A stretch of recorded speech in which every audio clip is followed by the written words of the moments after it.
You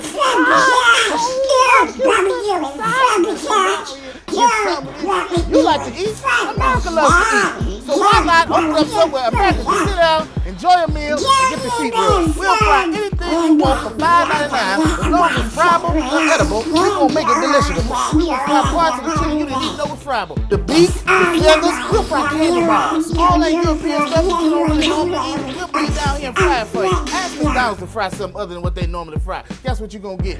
Nothing. Fit through the dough, I'll put it in the fry. Hell, this is dinosaurs. All I need to the delicious. We got fine dinosaurs. Take my money, pay me child support. Come on down here and get you a slice.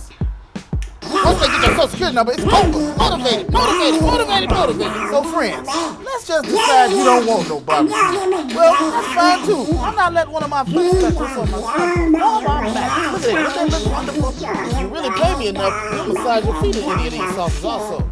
That's the rule down here. Good ass barbecue and foot massage. So go ahead and give me a call and find us on the worldwide internet. There's a website. That's